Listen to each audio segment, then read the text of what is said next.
Diomaye Faye en Côte d'Ivoire, ça dérange plusieurs personnes, mais sont rationnels.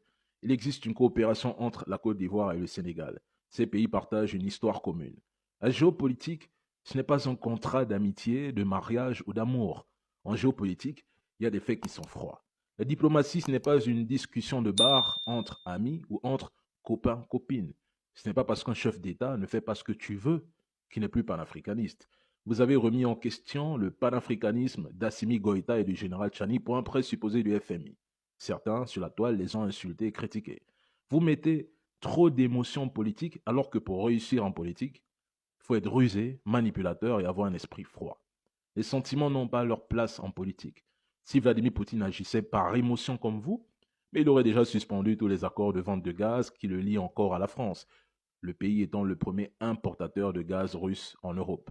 Même M. Emmanuel Macron, qui combat économiquement la Chine en Afrique, a quand même reçu Xi Jinping à l'Élysée aujourd'hui. Poutine l'a-t-il qualifié de traître? Non. Le plus important, ce sont les actes. S'ils veulent, ils peuvent même aller dîner avec Cerbère. On a vu des Staline, Churchill, Roosevelt s'asseoir sur une même table, manger, boire et rire, puis se faire la guerre le lendemain. La géopolitique, ou même la politique, les amis, c'est quelque chose. Et ça ne demande pas d'émotion, il faut être rationnel. D'accord? Laissons les choses se faire, soyons patients et attendons voir ce qui viendra après.